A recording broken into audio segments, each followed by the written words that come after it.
Hello, and welcome to Subtle Historian for Sleep. Tonight, our journey asks us to leave the solid ground behind. We travel back to the 19th century, to a bustling port on the New England coast. Imagine a wharf crowded with barrels, the air thick with the scent of salt, tar, and sawdust. Before you, tall ships rest at anchor, their masts a forest against the sky. There is a sense of adventure here, of long voyages to the far corners of the globe, of fortunes waiting to be made from the bounty of the deep. This was the heart of the great age of whaling. But tonight, we will look beyond the romance and the adventure. We will step aboard one of these vessels and sail over the horizon to understand the grim, monotonous, and often brutal truth of the whaleman's life. We will explore the quiet fortitude and the immense hardship that defined an industry that lit the lamps of the world. So, find a comfortable position. Let the gentle rocking rhythm of our story soothe you. Allow the noise of the modern world to fade away, replaced by the whisper of the wind in the sails and the vast, quiet expanse of the open ocean. Our voyage is about to begin. Imagine yourself here.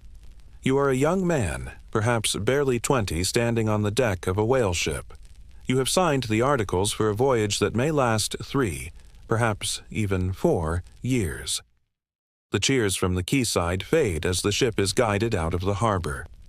You watch the familiar coastline shrink, recede, and finally disappear into the blue haze of the horizon.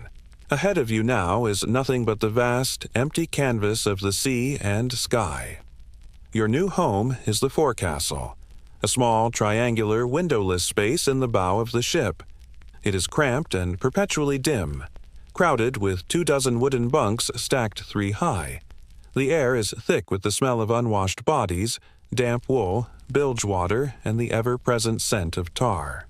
This small, dark space is where you will eat, sleep, and find what little privacy you can for the next several years of your life.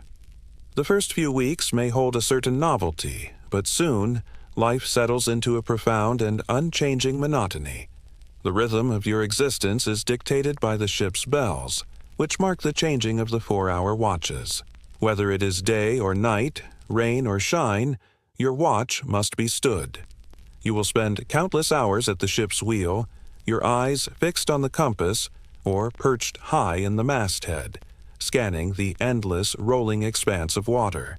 The work is constant and repetitive. There are sails to be mended with a palm and needle, their heavy canvas rough against your hands. There is rigging to be tarred to protect it from the corrosive salt air, a sticky, messy job that stains your skin for days.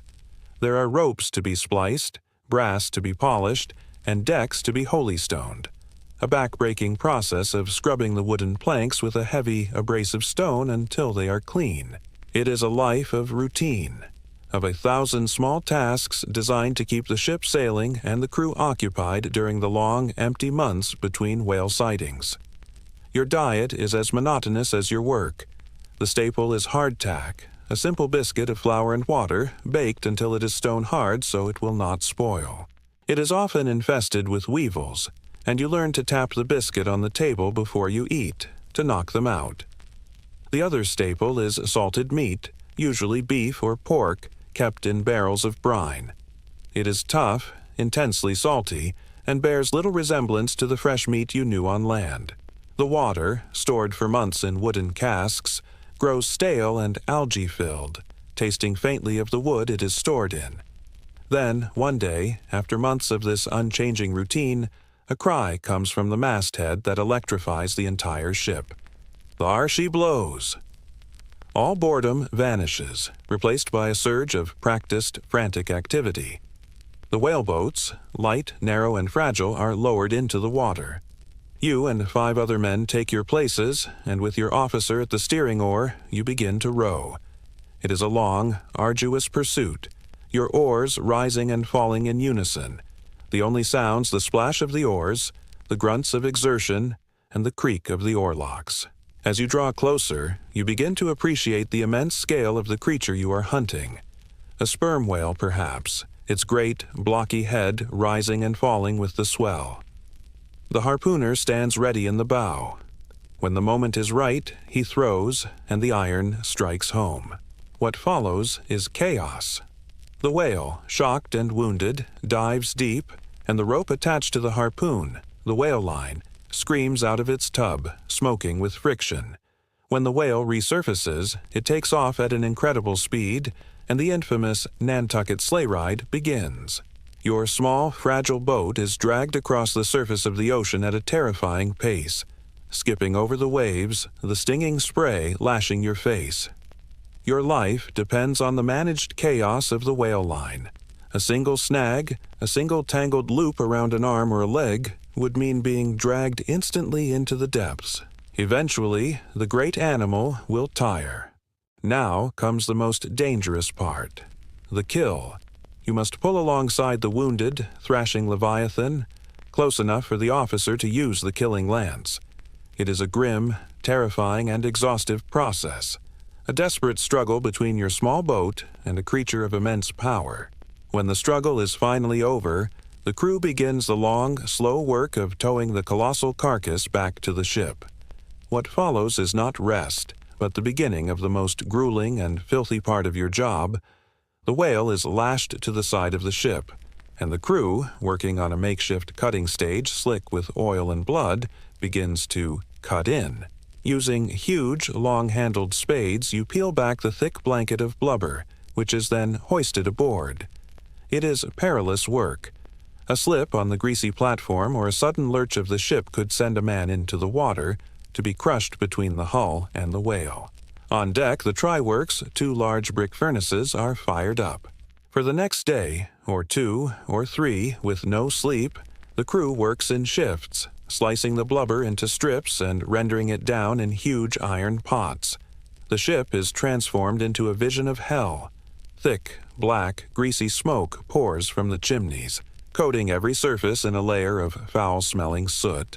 The decks are slick with oil, and the air is thick with a smell so pungent you can almost taste it. After all this, you might hope for a great reward, but you are not paid a wage. You work for a lay, a tiny fraction of the voyage's final profit, and from that small share, the cost of every item you bought from the ship's overpriced store, the slop chest, every jacket, every pair of boots, every plug of tobacco, is deducted. It was not uncommon for a man to return home after 3 or 4 years of this brutal labor to find that he had earned nothing at all, or was even in debt. You had signed on for adventure, and you would return with calloused hands, a body that ached, and the quiet memory of the immense, silent sea. The dangers of the whale hunt were an accepted, if dreaded, reality for every whaleman. It was a violent ballet of risk and reward, but in the year 1820, the crew of one American whale ship would face a catastrophe so profound, so far beyond the normal perils of their trade, that their story would pass into the realm of legend. This is the true and somber tale of the whale ship Essex. The Essex was an old, sturdy ship sailing out of Nantucket, a veteran of many successful voyages. In August of 1819, under the command of Captain George Pollard, Jr., it set sail for the rich whaling grounds of the remote Pacific Ocean. For over a year, the voyage proceeded as expected. It was a life of routine, of long periods of boredom punctuated by the familiar dangers of the hunt. On the morning of November 20th, 1820, the ship was in a remote stretch of the South Pacific, thousands of miles west of the coast of South America. The weather was calm, the sea was placid, and whales had been sighted. Most of the crew, including Captain Pollard, were away from the ship in the 3 small whaleboats engaged in a hunt. A handful of men, under the command of First Mate Owen Chase, remained aboard the Essex, preparing for the whales to be brought back. It was then that an animal of an unusual size was spotted near the ship. It was a sperm whale, but a massive one, estimated to be around 85 feet long, far larger than a typical bull. For a moment it lay motionless in the water. Then it began to move towards the ship. There was a heavy, jarring impact as the whale struck the Essex just below the waterline. The men aboard were thrown off their feet. A shudder ran through the entire vessel. The whale passed underneath the ship, and for a moment the crew thought the encounter was over. But the great animal resurfaced nearby, turned, and seemed to look at the ship. It then began to move towards them again, its speed increasing, its great blocky head churning the water into foam. The second impact was catastrophic. The whale struck the bow with immense force, the sound of splintering timbers echoing across the quiet water. The ship lurched violently. Water began pouring in. It was immediately clear to Owen Chase and the crew that the ship was doomed. The Essex was sinking in the middle of the Pacific Ocean. When Captain Pollard and the men in the other whaleboats returned from their hunt, they were met with a scene of utter devastation. Their ship, their home, their entire world was foundering. In a desperate, frantic effort, the 20 crewmen worked to salvage what they could before she went down. They managed to retrieve navigational instruments, some tools, and a small supply of ship's biscuit and fresh water. Then they could do nothing more but watch as the Essex rolled onto her side and slowly slipped beneath the waves, leaving them alone in 3 small, fragile whaleboats. Their isolation was absolute. They were more than 2,000 nautical miles from the nearest known coast. A council was held. Captain Pollard, a prudent navigator, wanted to make for the closest land, the Marquesas Islands. But a powerful fear took hold among the crew. They had heard stories of the inhabitants of the South Pacific Islands, tales of cannibalism. First Mate Chase argued against the captain's plan, and the men agreed. They made the fateful decision to attempt a far longer and more arduous journey, to sail south and then east, hoping to catch favorable winds that would carry them to the coast of South America. It was a decision that would seal the fate of many. They set off, a tiny, vulnerable convoy in the immense emptiness of the ocean. The days bled into one another, marked only by the rising and setting of the sun. The rations of hardtack and water were meager from the start and were carefully doled out. The men were constantly exposed to the elements, the relentless sun burning their skin by day, the cold spray chilling them at night. The boats began to leak, requiring constant bailing.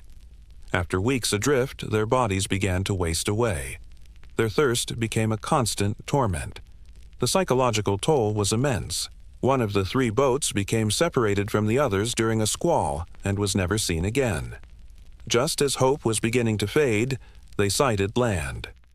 It was Henderson Island, a small, uninhabited coral atoll. For a week, they found a brief respite, but the island was a harsh and barren place with little fresh water and only sparse food to be found. A difficult choice was made. Most of the men would press on, their supplies briefly replenished. 3 men, however, decided to remain on the island, placing their faith in a chance rescue. For those who returned to the sea, the ordeal entered its final, grim phase. The meager supplies from the island ran out quickly. Men began to succumb to starvation and dehydration. Faced with the certainty of death, the survivors were forced to make an unthinkable choice to sustain the lives of the few who remained. As more men perished, they resorted to the custom of the sea, a terrible lottery, a final, somber ritual to preserve the flicker of life for those who still drew breath. After 90 days and a journey of more than 4,000 miles, the impossible happened. On February 18, 1821, a passing whale ship spotted a small boat adrift. Aboard were 2 men, barely alive, their bodies wasted away to skeletons, their minds nearly lost. They were the last survivors of Owen Chase's boat. A few days later, another ship found the captain's boat. Pollard and 1 other crewman were the only ones left. The news of the disaster spread, and a ship was dispatched to Henderson Island. Miraculously, the 3 men who had remained there were found and rescued after nearly 4 months of clinging to life. Of the 20 men who had abandoned the sinking Essex, only 8 survived. The story of their ordeal became a legend among seamen, a terrifying cautionary tale. It would later be read by a young author named Herman Melville, who used it as the factual and inspirational core for his great novel, Moby Dick. And so, the grim, true story of the Essex passed not only into history, but into literature, a somber testament to the awesome power of the sea and the desperate, tragic lengths of human endurance. The story of the Essex is a stark reminder of the moments of extreme terror that could punctuate a whaleman's life. But such moments, however memorable, were rare. Far more common were the endless days, the weeks, and even the months of seeing nothing but the empty, unchanging horizon of the open sea. It was in this profound quiet, this deep well of isolation and boredom, that the whaleman developed a unique, intricate, and beautiful folk art. It was a way to pass the countless idle hours and to hold on to a piece of their humanity, far from home. This was the art of scrimshaw. The craft was a direct product of the whaleman's environment. Aboard the ship, time was plentiful, but materials were scarce. However, a successful hunt provided them with a unique and durable canvas, the teeth and bones of the sperm whale. The long, conical teeth and the broad, flat panbone from the whale's jaw became the medium for their creativity. The process of creating a piece of scrimshaw was one of immense, unhurried patience. It began with preparing the surface. A raw whale's tooth is not smooth, but is covered in ridges and imperfections. The first step was to painstakingly scrape these away with the blade of a jackknife, a slow and methodical process that could take many hours. Once the tooth was roughly shaped, the smoothing began. The whaleman would use a piece of shark skin, a naturally abrasive material that served as the era's sandpaper. For hours on end, during the long, quiet afternoon watches, a sailor might sit on the deck, rubbing the tooth with the shark skin, back and forth, back and forth. The rhythmic, repetitive motion was almost meditative. It was a way to occupy the hands while the mind could wander. When the surface was sufficiently smooth, the final polishing would take place. Using fine wood ash from the cook's galley or the ever-present try-works and a piece of rough sailcloth, the sailor would polish the tooth until its surface was as smooth, white, and lustrous as fine ivory. This preparatory work, which could take days of intermittent labor, was a testament to the amount of free time the whaleman had to fill. Only when the surface was perfect could the delicate work of engraving begin. The scrimshander's primary tool was simple, often just a sailmaker's needle, held fast in a small wooden handle or the sharpened tip of a pocket knife. With this fine point, he would begin to meticulously etch his chosen design into the polished surface. It was an act of intense focus and control. On a rocking ship, by the variable light of the sun, he would carefully scratch thousands of tiny, permanent lines, his creation slowly emerging from the blank surface. When the engraving was complete, the final step was to bring the image to life. The sailor would take a bit of dark pigment, usually lamp-black, the fine soot collected from the ship's lamps or try-works, mixed with a little whale oil, and rub it over the entire surface of the tooth.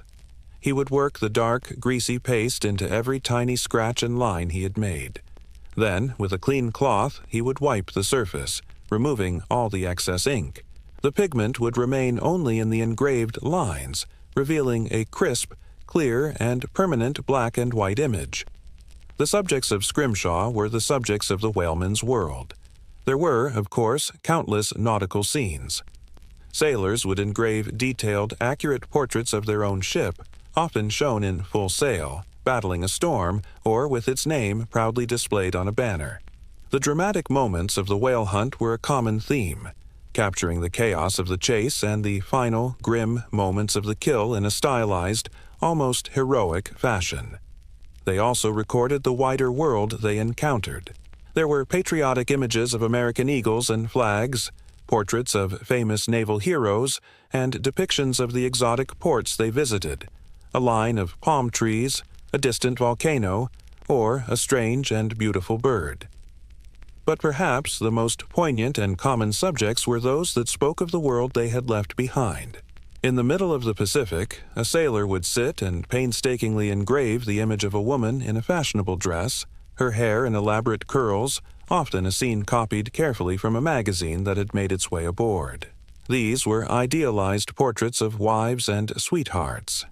They carved images of quaint cottages with smoke curling from the chimney, the very picture of domestic peace and stability.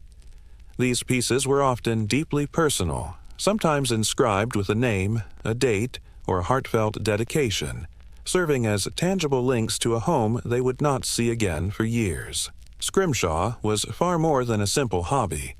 It was a visual diary, a way of recording and processing their experiences. In a life that was often brutal, chaotic, and destructive, the act of creating a small, beautiful, and highly ordered object was an act of defiance. It was a quiet, personal statement of identity, made by an anonymous man on a long and lonely sea. The scrimshaw a sailor carved was a tangible, heartfelt link to a home he might not see again for years. But back in that home, in a prosperous port like Nantucket or New Bedford, a very different kind of life was being lived, a life of quiet waiting, immense responsibility, and a unique form of independence. We now turn our attention from the deck of the whale ship to the top of a captain's house to understand the world of the whaler's wife. Her world, while on solid ground, was entirely defined by the sea. Her husband was a whaling captain, a man of high status and a provider of great wealth, but he was a near-permanent absentee from his own life. With voyages lasting 3, 4, or even 5 years, the whaling captain's wife took on a role unheard of for most women of the 19th century. She became the anchor of the family, the manager of the business, and the sole guardian of the home front. Imagine a day in her life. She lives in a fine, handsome house, its clean lines and sober, Quaker-influenced architecture a testament to her husband's success. The rooms are well appointed with furniture made from exotic woods and shelves filled with curiosities brought back from distant lands. But the house is quiet. It is a world largely of women and children. Her responsibilities were immense. While her husband was at sea, she was, in effect, the family's chief financial officer. She would manage the accounts, paying all the household bills, the butcher, the baker, and the tradesman. When the ship's owners paid out the profits from a previous voyage, it was she who received the funds. She would make the decisions on how to invest this money in property in another whaling voyage, or in the new factories beginning to spring up on the mainland. She was, in many ways, a she-merchant, a capable and respected businesswoman in a world dominated by men. She was also the sole head of her household. She oversaw the upbringing and education of her children, acting as both mother and father. She managed the maintenance of her large home, contracting workmen for repairs and ensuring the house was kept in perfect order for a husband who might not see it again for years. The most iconic feature of her home was often the Widow's Walk, a small, railed platform built on the roof. From this perch, she had a clear view of the harbor entrance. It was here that she would stand, often with a spyglass to her eye, scanning the horizon for the sight of a returning sail. The platform's common name was a somber acknowledgment of the constant danger her husband faced. It was a place of hopeful watching, but also of quiet, perpetual anxiety. She was not alone in her long vigil. A port like Nantucket was a community of women. While the men were at sea, the wives, sisters, and daughters of the whalemen formed a powerful and supportive social network. They would gather for tea in the afternoons, meet in sewing circles, or comfort each other at church. These were more than just social calls. They were a vital support system. They would share what little news arrived from the wider world, help each other with childcare, and offer a unique, empathetic understanding of the particular burdens of a life spent waiting. Beneath the surface of her capable, independent life, there was a constant, quiet hum of uncertainty. For years at a time, there would be no letters, no word at all. A ship could be wrecked in a typhoon, crushed by ice in the Arctic, or lost without a trace, and she would have no way of knowing. She would only know when the months and then the years passed, and her husband's ship simply failed to return. Every storm that rattled the windows of her sturdy house was a reminder of the dangers her husband was facing thousands of miles away. The day a whaler was sighted returning to port was a day of immense joy and relief for one family, but it could also be a day of terrible news for another as the returning crew brought word of men lost on other ships. Her life was one of both privilege and profound emotional strain. It was a life of unusual autonomy, born from a deep and prolonged absence. She was the steady, competent anchor on shore, the quiet center around which the entire, sprawling and dangerous enterprise of 19th century whaling revolved. Tonight, our voyage has taken us through the many facets of the 19th century whaling world. We have stood on the deck with the common whaleman, experiencing the long stretches of boredom punctuated by moments of intense, terrifying labor. We have drifted in a small, open boat with the doomed crew of the Essex, witnessing the grim calculus of survival in the face of impossible odds. We sat in the quiet afternoon sun with the scrimshander, watching a beautiful personal art form emerge from the quiet desperation of a long and lonely voyage. And we have stood on the widow's walk with the captain's wife, feeling the immense weight of a life defined by waiting. Together, these stories reveal the grim truth of an industry that, from a distance, looked like one of high adventure. It was an enterprise built on a foundation of hardship, of danger, of profound monotony, and of quiet, lonely endurance, both for those who sailed the seas and for those they left behind on the shore. And now, as our journey comes to its end, let these stories of the great deep ocean begin to recede. The tall ships have all returned to their final harbor. The try-works on their decks are cold. The scrimshander's needle is still. The anxious vigil on the widow's walk is over. The industry that once lit the world is now a distant, quiet memory. Let the great ships sail over the horizon of your mind. Let the vast, dark ocean of the past give way to the calm and comfort of your own quiet space. There is nothing more to see, nothing more to learn. It is time, now, to simply rest. Let the steady, gentle rhythm of your breathing be the only tide that carries you now into a deep and peaceful sleep.